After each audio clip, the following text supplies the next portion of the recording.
O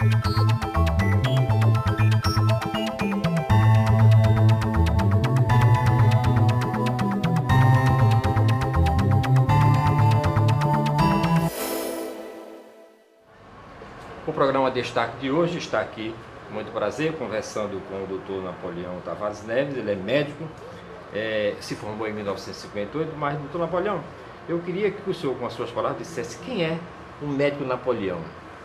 O médico Napoleão Tavares Neves é um índio cariri aculturado.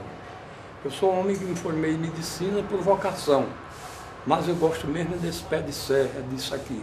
Então eu sou um homem que trabalho o dia todo ainda, pelo menos amanhã eu entro no Hospital São Vicente às 8 da manhã, saio às 13 horas, atendo todo mundo que chega lá, que me procura, da melhor maneira possível, com humanitarismo, sem muita ciência, porque eu não tenho mais, eu já sou superado no tempo e no espaço, e procuro fazer uma medicina humanitária, uma medicina caridosa, sobretudo com capacidade de escutar e de ouvir o povo pobre. Doutor Napoleão, como é que de repente o médico se interessa pela cultura regional e pela cultura caririense? Pelo seguinte, diz Brenan, o grande Brenan lá do Recife, que a geografia prefigura a história. Toda geografia bonita tem uma história bonita. A geografia do Cariri é muito bonita e a sua história é mais bonita ainda.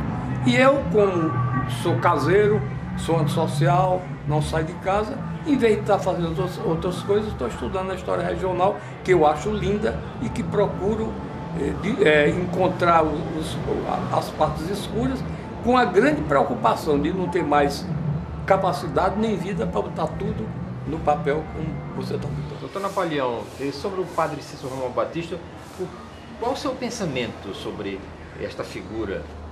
Eu acho que o padre Cícero foi um grande líder social, político, um grande sacerdote, embora sem aquele verniz dos grandes oradores sacros do seu tempo. Era um homem que instituía a teologia do perdão em Juazeiro, porque sua homilia se resumia a isso: quem matou não mate mais, quem pecou não peque mais, quem roubou não roube mais. E todo mundo que chegasse em Juazeiro, se prometesse regeneração, podia ser o pior bandido do mundo, ele acolhia e dava a mão para uma nova vida, dando uma profissão, dando qualquer atividade para que o cara se regenerasse. Então foi um líder inconteste, um homem, um grande conselheiro, a ponto de, naquele tempo, todo mundo que ia fazer qualquer coisa no sertão, vinha aqui se informar dele, onde era que devia ser feito, onde devia fazer um açude, onde devia cavar uma cacimba e etc. companhia. E ele dizia tudo com muita prudência, com muito bom sentido, e com muita paz, muito pacifismo. Era um homem pacífico. E por isso ele se firmou como uma grande figura humana, inclusive com incursões pela santidade, segundo os sertanejos. E em relação, por exemplo, como é que o padre Cícero tinha noção de ecologia já naquela época? Já, porque inclusive aqueles preceitos que a Secretaria de Agricultura do Ceará publica, ele dizia a todo mundo: barre um riacho de 100 em 100 metros, plante sempre uma árvore. Quer dizer, ele já pensava em tudo isso. Era um homem de um pensamento muito avançado para o seu tempo e para a sua cultura, porque ele não tinha tempo de estudar. Ele só veio amealhar cultura teológica quando passou 8 meses no Vaticano, em um cubículo, esperando uma entrevista com o Papa Leão XIII. Durante esse tempo, ele, muito apagado, muito humilde, ficou lendo a Bíblia e arranjou cultura teológica, que era essa que ele falava para os romeiros. Doutor Napoleão, de repente o padre Cícero estava só tentando reaver as suas ordens sacerdotais e de repente aparece a figura do Dr. Floro Bartolomeu da Costa. Qual foi a importância do Dr. Floro para que o padre Cícero se convencesse e entrasse na política? O problema é o seguinte: Dr. Floro era um homem inteligente, mas era um aventureiro. Chegou em 1908 em Juazeiro, a pretexto de explorar as minas de cobre de Coxá, que eram do padre Cícero, tinham dado a ele. E quando ele sentiu o vazio da liderança política em Juazeiro, ele viu um homem inteligente que podia ficar naquele local. Chegou em 1908, em 1911 já era deputado. E ele viu que o padre Cícero não queria se imiscuir muito com a política. Então ele ficava ali por perto. Quando precisava tomar uma decisão política, ele batia na perna do padre, dizia: meu amiguinho, o senhor não gosta disso, mas em benefício do seu povo e de sua cidade. E o Padre Cícero baixava a cabeça e ele tomava a frente do movimento político e por isso se tornou um grande político, deputado federal muito conceituado, inclusive Renato Casimiro tem discursos dele muito bons, e chegou no Rio. Tinha trânsito livre em todos os altos escalões do governo. Góes Monteiro, Setembrino de Carvalho, era de Santa Companhia, ele almoçava com um e jantava com o outro, e tramava tudo o que era possível tramar na política do Ceará. Em relação à sedição de Juazeiro, por exemplo, né, qual foi a participação do Padre Cícero? O Padre Cícero ficou de vistas grossas e permitiu que o doutor Floro comandasse? E como é que, de repente, vários jagunços de várias cidades dos outros municípios passaram a vir defender o Padre Cícero? Pelo seguinte, porque o Padre Cícero era um mito para o sertanejo. Então, o que o Padre Cícero sofresse, o sertanejo sofria. O doutor Floro entendeu de reagir contra os desmandos do governo que tinham demitido o Padre Cícero da prefeitura de Juazeiro. Franco Rabelo. E começou a juntar gente, cavando os alicerces, os célebres valados para defender a cidade, e todo mundo queria vir ajudar o Padre Cícero. Encostava aí e o Padre Cícero aceitava tudo. De modo que eu acho que Floro foi um mal necessário em Juazeiro. Porque se não fosse ele com mão de ferro, Juazeiro podia se transformar num covil de bandidagem. Porque era meio livre tudo que acontecia ali. Floro era mão de ferro e o que ele fazia era duro. Porque quando o cara cometia um grave erro, simplesmente ele dizia o seu célebre carimbo, levem para a rodagem. E a rodagem era o serviço da rodagem de Juazeiro para Crato, onde o faltoso era sumariamente eliminado, fuzilado, segundo dizem. Agora, por que de repente o Crato, né, uma cidade que tinha uma certa força pública, inclusive com a ajuda do governo Franco Rabelo, se acovardou tanto, né? Foi questão de falta de liderança militar? Tinha o coronel Alípio, né? Eu tenho a impressão que foi, e sobretudo que a avalanche de rumeiros em Juazeiro era qualquer coisa de amedrontar qualquer um. Não tinha quem quisesse enfrentar aquele povo. Eram homens rudes, armados, todo mundo tinha uma arma em casa, e com a liderança do Dr. Floro e os milagres, entre parênteses, entre aspas, do Padre Cícero, eles foram capazes, como você sabe, de saírem daqui e derribar Franco Rabelo lá em Fortaleza, enfrentando daqui do Cariri a quase 600 quilômetros de distância, uma capital que era já uma cidade florescente. Aí depois eles também invadiram o Rio, depois do Crato, Barbalha, né? Foi. Aí saíram... Aí viajaram, marcharam para Fortaleza, venceram o Jota da Penha lá perto de Iguatu, e depois daquela... Miguel Calmon, depois daquela vitória, eles criaram Alma Nova, acharam que era milagre do Padre Cícero, homens incultos, mas muito místicos, acharam que era milagre do Padre Cícero e que ninguém os venceria. E assim foi feito, inclusive, com o célebre canhão que você já deve ter visto no Memorial Padre Cícero. Aquele canhão, como é que foi a história do aquele canhão veio de Fortaleza para cá para acabar com os rumeiros. Em toda a estação tinha gente esperando para ver o canhão que ninguém sabia o que era. Chegou no Crato, montaram o canhão, tudo direitinho, trouxeram aí para os macacos na periferia de Juazeiro. Os rumeiros lá, a polícia cá, quando viraram o canhão para os rumeiros, o canhão não disparou, os rumeiros se entreolharam, segundo dizem, disseram é milagre. Partiram para cima da polícia, a polícia feita com o mesmo material humano dos rumeiros, soldados incultos, conceberam que também era um milagre e correram. E os rumeiros viraram o cano do canhão para a polícia e a polícia acovardou-se e foi embora. Não deu um tiro. E por que é que a gente, por exemplo, encontra muito material, isso é que eu tenho sempre me preocupado, como pesquisador, e que lá no Juazeiro a gente sabe toda a história do Juazeiro, mas quando você chega no Crato, você tem poucas informações escritas, né? Encontrei, me parece, só um livro que tinha do Dr. Livinho de Carvalho, que era juiz de direito, que escreveu um livro, parece que é A Covada, se eu não me engano, o livro, O Ataque do Crato. Como é que o senhor vê isso? Por que o Crato não se interessou para recontar a história, contar a sua versão? Bom, o Crato sempre foi uma cidade intelectualizada. O Crato foi a sede do primeiro curso superior do interior do Ceará, que foi o Seminário de São Tomé. Entraram lá com a elite, famílias bem plantadas, famílias nobres, como os Teles e os Monteiros, e os Esmeraldas e os Pinheiros, e viam Juazeiro como um bugre, ninguém se interessava por Juazeiro. Juazeiro era menosprezado porque era uma terra de gente ignorante, de rumeiro e de bandido. E por isso eu acho que ele nunca se interessava por aquilo. Tem impressão Nem de reescrever essa história. Nem de reescrever, porque não interessava a eles reescrever uma história que era sempre contra eles, porque Juazeiro sempre foi. O padre Cícero dizia, eu sou filho do Crato. Eu sou filho do Crato, mas Juazeiro é meu filho. É isso que foi. Foi. Inclusive criou uma espécie de estigma entre as duas cidades que nunca se deram bem e, apesar da modernidade, continuam com certas arestas que é difícil a gente apagar por aqui. Com certeza. Para me dizer uma coisa, aquela história do Lampião. O Lampião chegou, veio depois, isso é um episódio muito mais tarde, né? No episódio da sedição, que o doutor Flório tinha convocado o Lampião.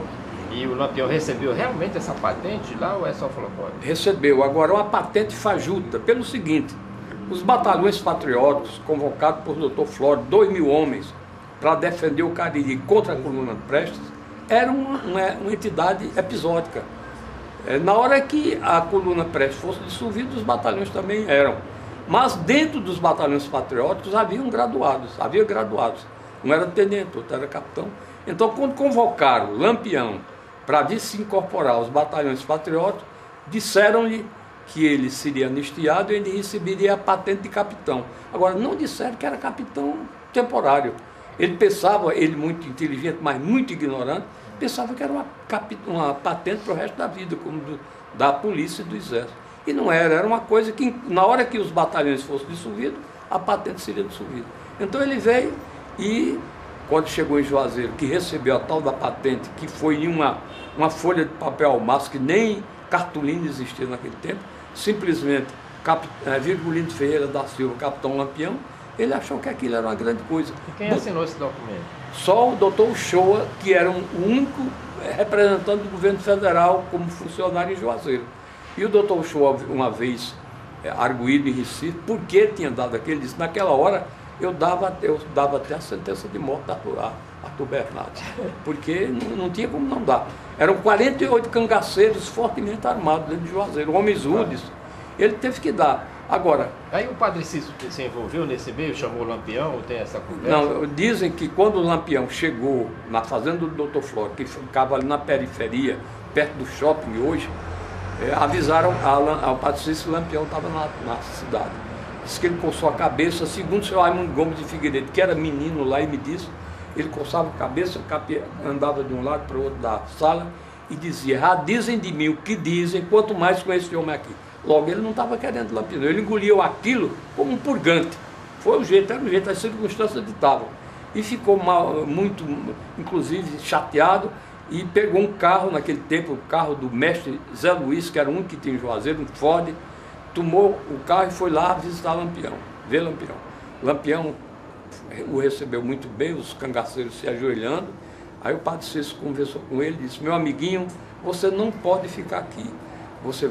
Amanhã você vai lá para o palacete do poeta João Mendes, na Rua da Boa Vista, porque lá eu tenho melhores condições de contornar qualquer situação. Quer dizer, ele esperava, inclusive, reação da polícia contra o Lampião.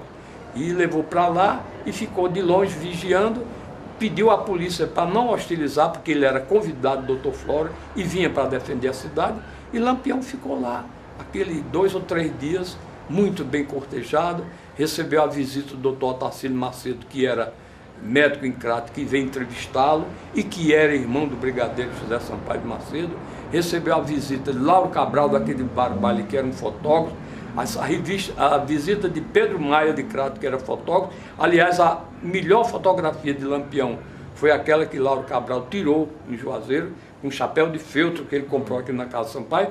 E Lauro Cabral, sendo um homem muito inteligente que eu conheci, ele conseguiu burlar até uma coisa que pouca gente nota. Ninguém nota o defeito do olho do Lampião na foto que ele tirou. Porque ele tirou assim, meio de banda. E encobriu um pouco o olho do Lampião, que tinha um leucoma. Leucoma é resultado de quê? Num fogo aí em Pernambuco, a polícia atirou num quipá, que é uma árvore, é um cactus, o espinho de quipá saltou, entrou no olho dele e formou aquilo que o povo chama de vilide, que é uma leucoma, e que ele foi tratado daquilo em triunfo pelo doutor Cordeiro Neto naquela época, que não era oculista, mas era médico e ajudou alguma coisa. O senhor falou em fotografia, me deu uma curiosidade danada, porque lá no episódio da sedição tem uma foto clássica do Floro, lá no Valado, né? E teria sido o Adolfo Vanderlulli que tirou a fotografia, porque ele não era fotógrafo, o Adolfo? Pode ter sido, porque Adolfo era um polivalente. Ele chegou com um agrimensor para medir as minas de Coxá, depois tornou-se o agrimensor oficial do Padre Cícero. Quando alguém dava uma fazenda ao Padre Cícero, ele ia medir e dava metragem. Dizem que ficava com uma porcentagem, eu não sei. E o fato é que ele se tornou uma figura. Ele casou com a sobrinha do Padre Cícero, foi? Uma parenta, não sei. Parenta. E o fato é que ele ficou sendo uma figura de proa e ainda hoje tem descendente do Dr. Floro. Ainda tem, né? Não, tem descendente do Dr. Adolfo Vanderlulli. Tem, né? E o Dr. Floro não deixou descendente? Aí não? é que está, Dr. Floro foi contraditório até nisso. Um homem rico, poderoso, bonitão, deputado, não ficou um filho bastardo, nem uma másia, nem uma mulher, e não tinha ferramentas de que fosse homossexual. De modo que foi contraditório até nisso. Não deixou descendência, nem aqui nem na Bahia. Agora, e o espólio dele ficou com quem? Ele quase não deixou muita coisa não, porque ele era um político, vivia metido em despesas. Só esses batalhões patrióticos, inclusive, ditaram a angina que o levou ao túmulo, porque ele chegou em Campos Sales, discutiu com o coronel Pedro Silvino de Alencar, que era o encarregado do fornecimento, e discutiu porque disseram que ele prestava conta de feijão de primeira e dava feijão de segunda. O doutor Floro, com raiva, zangou-se, discutiu, sentiu a dor no peito, veio para Juazeiro. Juazeiro não tinha trem ainda, veio para Missão Velha, onde tomou o trem, era o fim da estrada de ferro, tomou o trem sentindo dor, sem medicamentos, sem medicina, sem coisa nenhuma. O trem parou em frente à escola de aprendiz marinheiro, ele foi desembarcado lá, de lá entrou no navio, foi para o Rio e lá morreu de angina pectoris. Mas que quer dizer que é reflocório dizer que ele morreu de sífilis? Não, ele morreu foi de angina mesmo, dizem que foi de angina mesmo. E uma coisa interessante que a história não averigua. Floro, na minha visão e na visão da professora Luitgard, era o olho do exército. O senhor refaz esse pensamento? A professora Luitgard acha, e eu também concordo com ela, porque é muito lógica, era o olho do exército brasileiro em Juazeiro, para que Juazeiro não fosse o novo Canudos. Inclusive, quando ele morreu, ele foi homenageado. Olha aí que está, quer dizer, o exército, general do exército não costuma dar osso com carne a ninguém. E Floro teve o enterro custeado pelo exército, o mausoléu dele no Rio foi feito pelo exército e recebeu a patente post-morte de exército, do general do exército brasileiro. Agora, onde é que entra a história do Napoleão, não? Do Lampião? Não, Lampião não. Que é do Caldeirão, o governo Lourenço. Aí é uma história fantástica, que eu morro de medo dos novelistas botarem na novela, e quando botam na novela, assassinam a história, porque eles querem a ibope. Beato Zé Lourenço chegou em Juazeiro, vindo de Pilões, na Paraíba. Tem mais ou menos o ano que ele chegou em Juazeiro? Foi no fim do século XIX, já pertinho do século XX. Não. Foi, chegou aí, e o Padre Cícero gostou muito dele, era um homem muito simples, mas um homem sério, um morenão, trabalhador, forte. Aí o Padre Cícero mandou que ele fosse tomar conta do sítio Baixa Danta, que ficava entre Cato e Juazeiro. Ele foi. Que era do Padre Cícero? Era do Padre Cícero. Ficou lá tomando conta do sítio. Aí Delmiro Gouveia, o célebre Delmiro Gouveia, o homem que domou a energia da Cachoeira de Paulo Afonso pela primeira vez, deu um boi zebu ao Padre Cícero. Foi o primeiro zebu que entrou no Cariri. O Padre Cícero mandou chamar Floro, mandou chamar o Beato. Tome conta, meu amigo, desse touro. Até então só havia aqui reis crioula, pé duro como o povo chama. Um boi zebu muito manso, muito dócil, todo mundo passava e coçava o boi, ele vinha para a beirada da estrada, o povo ia passando, vindo para Juazeiro, ele vinha para a margem da estrada, o povo quando voltava trazia pão e outros alimentos humanos e dava a ele comia, e o Beato fez uma grinalda, botou no chifre dele e foi chamado boi mansinho do Padre Cícero. Então todo mundo via. Um belo dia chegou um repórter aqui do Jornal do Rio, parece que o Globo já, e fez uma reportagem dizendo que em Juazeiro estavam fazendo colírio com a urina do boi e meizinho com o esterco do boi.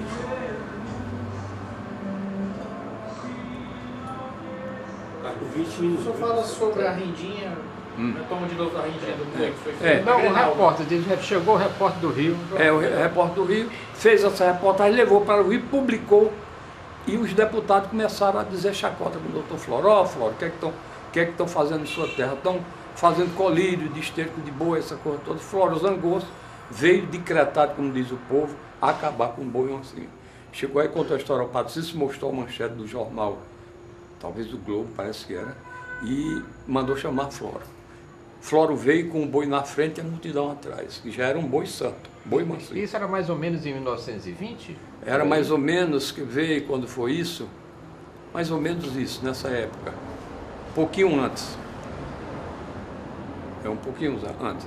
Então o boi, quando chegou em Juazeiro, Floro mandou matar o boi em plena rua, doutor Floro, que é centro urbano de Juazeiro, e nem os detentos comeram a sua carne, porque era um boi santo, como diziam. Então o que é que houve? Floro botou o Zé Lourenço na cadeia e voltou para o Rio com tudo acabado.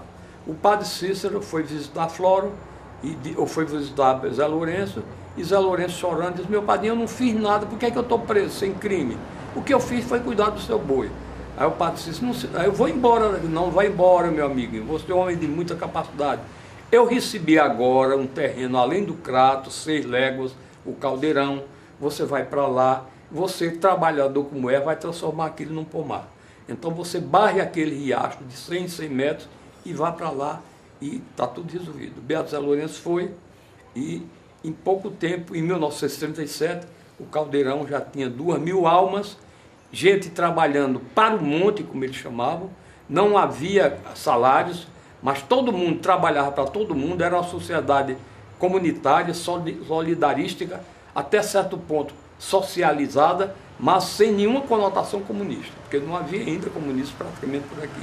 Então o Beato transformou aquele num grande empório de alimentos, todo mundo tinha aquela farda uniformizada, todo mundo tinha lazer, porque ele construiu a capela de Santo Inácio, que ainda hoje está lá, tinha novenas, o povo gostava, e aquilo despertou a inveja dos proprietários de terra em torno, que não tinham mais mão de obra. Só o Beato é quem tinha. Eles acionaram um deputado do Crato, se não, salvo melhor juiz era o Noronha Milfon, e o deputado chegou em Fortaleza, disse que estava havendo um núcleo comunista no Caldeirão e que o governo tinha que tomar providência. Naquele tempo, o comunismo era bicho-papão. Era o governo de Getúlio Vargas, presidente da República. Era o Menezes Pimentel, era interventor, então o Menezes Pimentel mandou que acabasse com o Caldeirão. Veio o tenente Bezerra, que era uma fera, José Gonçalves Bezerra, e o general José Góes de Campos Barros, que vivia até pouco tempo, parece que era delegado de ordem política e social, foram ao Caldeirão. A princípio não houve violência, apenas eles expulsaram todo mundo de lá, pagavam passagem de trem para quem quisesse ir embora, esvaziaram o Caldeirão. Tudo bem. Acontece que Severino Tavares, lugar-tenente do Beato, juntou todo o povo remanescente do Caldeirão em cima da Chapada do Araripe, na serra chamada Mata dos Cavalos, e organizou lá quase um novo Caldeirão. Então veio a ordem para o capitão Bezerra e acabar com esse vale-acordo de bandidos lá. O capitão Bezerra fretou um caminhão, naquele tempo era delegado regional de Juazeiro, levou 11 praças, inclusive um filho e um genro. Quando entraram lá em Mata dos Cavalos, estufou cangaceiro de todo canto, Beato de todo canto. Liquidaram com tudo, mataram todos, quebraram o caminhão, e esses caixões desceram para Fortaleza, porque aqui não existia IML nem nada. E a Força Aérea participou disso? O brigadeiro Zé Macedo foi convidado a bombardear. Ele disse que não bombardeou, metralhou. Ele disse: é mentira quem disser que eu joguei bomba. Eu metralhou lá de cima todo mundo, matando criança, mulher, a homem. A metáfora aí também é meio diferente.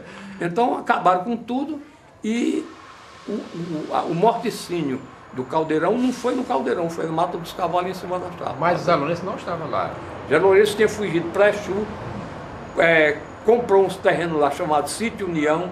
Em pouco tempo transformou o Sítio União novamente em um celeiro, emprestava dinheiro a juros a todo mundo lá. Muita gente tomava dinheiro emprestado, não pagava, e ele não cobrava com medo de denunciarem as autoridades policiais de Pernambuco. e viveu aí até quando morreu de peste bubônica. Pois é, isso eu queria saber, ele morreu de morte natural. Morte natural. É conversa que diz que... Não, morte natural. Peste bubônica, que naquele tempo graçava aqui no Cariri terrivelmente, muita pulga e muito rato, sem nenhum combate, e ele morreu de peste bubônica. Trouxeram de lá para sepultar em Juazeiro, queriam sepultar perto do Padre Cícero, e a diocese, infelizmente, a igreja não permitiu o sepultamento. De noite, eles vieram e sepultaram o Beato Zé Lourenço à força, ao lado da Capela do Socorro, onde hoje ainda tem um túmulo lá, e por muito tempo eu ainda vi lá Eliotério, filho do Severino Tavares, montando guarda ao túmulo. Ok, infelizmente nosso tempo aqui está chegando ao fim, o programa tem 30 minutos e eu queria que o senhor deixasse aqui uma mensagem final para essa juventude que precisa conhecer um pouco mais da história do Ceará e do Brasil. Pois não, eu acho o seguinte, a história não deixa dinheiro, mas deixa satisfação. Você sente isso. Você é historiador nato. Então é bom estudar a história, até porque a história é a mestra da vida. A gente vê um problema desse antigo, a gente se programa para corrigir no futuro. Quem não estuda história não sabe planejar o presente nem o futuro. É preciso que se estude história. É uma coisa bonita, é uma coisa que dá prazer, é uma coisa que toda a juventude devia estudar. História, para saber de onde veio e saber para onde vai. Ok, agradeço muitíssimo a sua presença aqui no programa Destaque. Hoje eu conversei com o Dr. Napoleão Tavares Neves. E se você quiser sugerir temas e convidados aqui para o programa, o nosso endereço é fgftv@fgf.edu.br. Muitíssimo obrigado pela sua audiência.